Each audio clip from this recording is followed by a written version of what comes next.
Hello and welcome to The Monk Reads No Sleep. Today we have my neighbor has been beckoning my children from his window at night. I, 33 male, live in Texas with my daughter, Alicia, 8, and my son Jay, 4. Their mom has been out of the picture for the past 2 years, not dead, just a piece of shit, and I've managed pretty well as a single father. The three of us lived in a 2-bedroom in a nice neighborhood. I've got a solid job and the kids are thankfully healthy. Everything was smooth sailing until one night 2 months ago, during which I was awoken by Jay poking me in the face. He was sobbing violently, though I recognized it as the "I'm afraid" kind of crying, as opposed to the "I'm hurt" kind of crying, which made me a little less worried. Jay's always been nightmare prone, so I assumed that's what was causing him distress. When I asked him what was wrong, though, he said, "The man in the next house is making scary faces at me." I'd heard my fair share of Jay's stories about monsters terrorizing him from the dark corners of his bedroom, but this was something new. I assumed he meant our neighbor's house, and the lack of fantastical elements in his description made me uneasy. It felt too specific to be one of his usual nightmares. I got out of bed and walked with Jay in tow to my kids' room. Alicia was awake in the top bunk. From the soft glow of their nightlight, I could see her crossing her arms and scowling down at her little brother. I didn't turn on any lights to give myself a better view of the outdoors and peered out the bedroom window. Their window had curtains on it, but for once they hadn't been drawn all the way, and there was a small opening between them through which Jay must have looked out. One side of the neighbor's house, the one to our left from the street, was visible from Alicia and Jay's room. There were 2 windows on the neighbor's side of the house, but it was too dark inside to see anything. I recalled from what I'd seen in the daylight that the window on the left, the one closest to the front of the house, was the kitchen. I wasn't sure what the window on the right was, as it always had its curtains drawn. I asked Alicia if she'd seen anything, and she shook her head.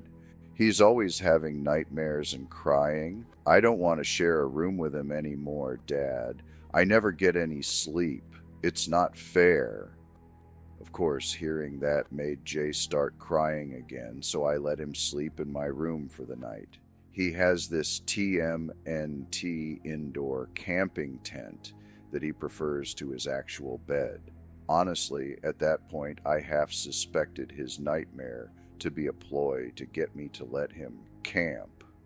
Anyway, I guess I'm a total pushover because he slept in that tent in my room for the next 2 nights. On the 3rd night, I was again woken up, but this time by Alicia, who was standing over me and shaking my arm. That kid hadn't woken me up in the middle of the night for years. When I asked her what was wrong, she said, "The neighbor was making faces at me." Those words, and the fear in my daughter's voice, really put me on edge. I closed the curtains when I said goodnight. "Did you open them?" "Only a little, but it's 'cause I heard a weird noise." "What did you hear?" Alicia couldn't recall exactly. According to her, she had gotten out of bed to see what was going on, and when she lifted the curtain, she saw a light on in the neighbor's window. The curtains in the back room had been drawn back, and our neighbor was standing in his house, right up against the window frame. What was he doing? Alicia thought for a moment and then made an expression I never want to see on my child's face, or anyone else's for that matter, ever again. I won't do it justice by describing it, but it looked something like this. First, she smiled with both sets of teeth, so that there was a little open sliver between the rows, and then she furrowed her eyebrows. She inclined her head towards me, kind of Kubrick stare-esque, and strained the muscles in her neck. The worst part, though, was what she did with her hands. She held out her left arm, forearm up. Then she clenched her right hand into a fist and moved it back and forth rapidly over her forearm. Poor thing described it as playing the violin, but it seemed pretty obvious to me that my neighbor was pantomiming cutting. Disturbed, I told Alicia to stop and to not make either the expression or the gesture again. I was angry and confused. My neighbor, a man in his 40s, was a bit of a recluse, but he had seemed normal enough in the 3 or 4 times I'd spoken to him. I couldn't fathom why he would do something like that to my kids.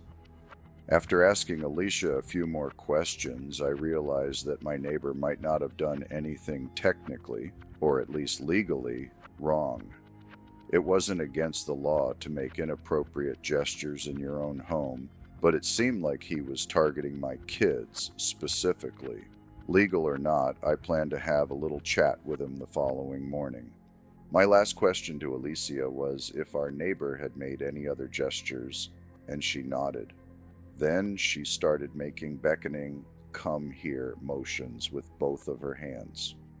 I had Alicia sleep in my room for the night as well. I also checked out the window in my kids' room, but like before, I saw nothing. The house was completely dark. The next morning before work and after dropping Alicia and Jay off to school, I spent a good 5 minutes knocking on my neighbor's front door. I figured he was home since his car was in the driveway, but he never answered the door. Eventually, I had to leave for work, and as I was walking away, I turned around quickly to see if he was watching me. He was, the coward. I saw him for a split second at the front window before he ducked beneath the sill and out of view. Clearly, the guy had problems. I yelled out to him to stop fucking with us and then left. That same night, I put a plan in motion. While my kids slept in my room, I hung out in theirs. It was a Friday night, and I was ready to pull an all-nighter so that I could catch my neighbor in the act. Although I trusted my kids, I wanted to confirm that there was actually something nefarious going on before I escalated things. I made sure the house was locked up and all the curtains drawn, tucked my kids in, and sat on the floor under the window in their room. At around 9, I started marathoning midnight mass on my phone. I didn't want to wear headphones and miss any strange sounds, so I kept the volume low and mostly read subtitles. At midnight, I started to hear strange sounds. Like Alicia said, it's a bit hard to describe. Best I can do is that it was this low, repeated clicking sound. You know the ch-ch sound you make to beckon a horse? It was something like that. All I knew is that the sound was undoubtedly coming from a person. After a few minutes of this, the sound switched to what I think was supposed to be a whistle, but it came out all wrong, like someone sucking breath in through their teeth. The sound was so crisp that the neighbor's window must have been open, which was an unsettling thought given that there was only around 15 feet of space between our houses.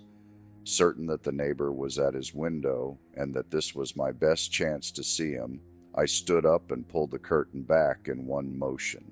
I saw him right away. There was a dim light on in his room, allowing me to see that horrible expression Alicia had made the night prior. It was one thing to see my child's recreation, but it was far more frightening on an adult. His window was indeed open, and his arms were stuck out into the cold night, violently swiping against each other in a grotesque mimicry of self-harm. When he saw me and realized that he was looking at another grown man and not some poor child, he stopped his erratic motions. His cartoonish grin faded, and another more genuine emotion settled over his features: rage. The man grabbed the window and slammed it shut, then closed the curtains with the same forcefulness. I let my own curtain fall. I was a little shell-shocked, I think. Of course, I was perturbed by the sight of the man, by his face and his movement, and the fact that he'd been doing that for who knows how many nights now in an attempt to frighten my kids. However, another detail stuck out as even more concerning to me, which was the fact that I genuinely wasn't sure if the man I had just seen was my neighbor.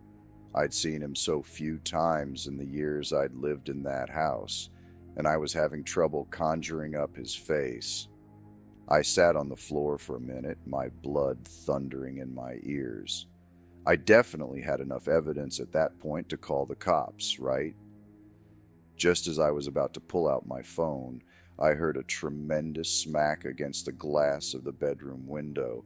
After a brief hesitation, I pulled the curtain back again. There were no lights on in the neighbor's house, and there was also no one outside from what I could see. I pulled the curtains back a little further and saw a handprint in the top corner of the window pane. It's worth noting that our house is on a raised foundation, and that particular window is very tall, so even though the window is on the first floor, the man outside would have needed an insane vertical to get his hand up there. I pulled out my phone and dialed 911. As I explained the situation to them, I quickly walked around the house to see if I could catch a glimpse of the man. My last stop was my bedroom. Once inside, I locked the doors, and while still on the phone with the operator, I took my handgun out of the safe in my closet. My heart was beating out of my damn chest, but I knew I had to stay calm, even more so when I saw that Alicia was awake and looking out of the tent at me. I reassured her in as few words as I could, whispering that we were okay, but we had to stay very quiet. I sat on the edge of my bed, my firearm ready and my ears straining. My kid's tent was in the corner, and to the left of the tent, in the middle of the wall and directly across from where I sat, was a window. After what felt like an eternity, I saw something. It was a cloudless night, and the moonlight was bright enough that I could see a silhouette through the white curtains. The dark shape was nebulous at first, but became more clear as the man outside stepped closer to the window. Somehow he knew which room we were in. The silhouette didn't move for several minutes, and I remember being thankful that from the angle at which she sat, Alicia couldn't see it. Then something happened that I couldn't entirely wrap my head around. The man stepped back from the glass and raised his arms, making a Y shape with his body and his limbs. Only his arms were far too long. They seemed to be double the length that they should have been, each arm about the same length as his entire body. I thought at first that he was holding something, maybe two pipes that just appeared to be an extension of his limbs, but I could clearly see two hands at the ends of the extremities. I could see 5 fingers on each hand, flopping around slightly as the man brought his arms closer to the window. Thud, thud, thud. I stood up and readied myself to shoot, but just then the sounds of sirens pierced the quiet night. The man outside banged his hands against the window one last time, and then it was as if someone had sliced his arms at the elbows. His forearms seemed to shear right off, and the man took off running before they so much as hit the ground. When the police officers announced themselves, I answered the door and explained the situation to them. 2 officers, a man and a woman, asked me a few questions about my neighbor, which I assume was necessary to establish probable cause for a search. Once finished, they told me to stay inside with the doors locked while they investigated the neighbor's house. I watched them through the window of Alicia and Jay's room. They knocked on the neighbor's door, and when no one answered, they tried the front door handle. I watched the unlocked door swing open. The 2 looked at one another and then entered. I'm not sure what they found inside that house. All I know is that when they emerged a few moments later, they both looked very disturbed. When I went outside to ask what they had found, the female officer told me simply, "Your neighbor's dead." The rest of the night was a blur of strangers in uniforms filing in and out of my neighbor's home. Some came to my porch afterwards to ask me questions, and none offered me any answers. They moved with tight-lipped efficiency, their faces guarded, their words clipped. At one point, I wandered to the side of the house and found several people photographing something on the ground outside my bedroom window. Before they could ask me to leave, I made out the gruesome shape of two human arms. The kids and I have been staying in my parents' apartment for months, and I think everyone, even Jay, is getting tired of the cramped living situation. We can't stay in the house. Alicia is way too traumatized for that, and I wouldn't be comfortable staying there while the murderer is still at large anyway. I want to sell the damn house, but our story going semi-viral is making that difficult. After all, who would want a house that, thanks to the news, has become permanently associated with phrases like dismemberment and days of torture and victim barely recognizable as human? Thank you for listening. All credit for writing goes to 11 velociraptors from the website Reddit of the subreddit Are No Sleep. Thank you, and I will see you next time.